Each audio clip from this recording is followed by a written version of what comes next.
Easy and ஹெல்த்தியான ஒரு lunch box recipe பார்க்கலாங்களா? பூண்டை நம்ம எப்படி கொடுத்தாலும் பெரியவங்கலேருந்து சின்னவங்க வரைக்கும் தூக்கி போட்டுருவோம். ஸோ அவங்களுக்காக தான் இந்த சாப்பாடு. பூண்டு நல்லா ஒரு கைப்பிடிக்கு நல்லா இடித்து வச்சுக்கோங்க. காஞ்ச மிளகா ஒரு 4, கருவேப்பிலை கொஞ்சம் ஒரு கொத்து போட்டுக்கோங்க. டேஸ்ட்டு நல்லாயிருக்கும். காஞ்ச மிளகா ஒரு 4 காஞ்ச மிளகா போட்டுக்கோங்க.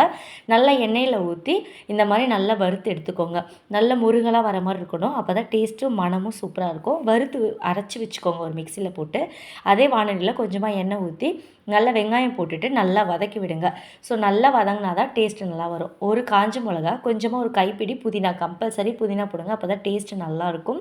தேவையான அளவுக்கு உப்பு போட்டு நல்லா வதக்கி விடுங்க. ஏன்னா சவுக்குன்னு இருந்துச்சுன்னா டேஸ்ட் அந்தளவுக்கு இருக்காது. நல்லா வெங்காயம் வதக்கி வரட்டும்.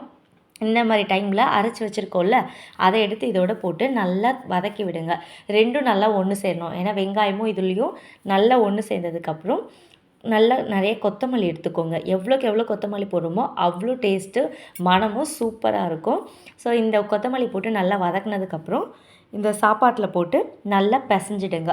நல்லா ஃபுல்லாகவே நான் இந்த இது மொத்தம் 3 பேர் சாப்பிட்ருக்கோம்.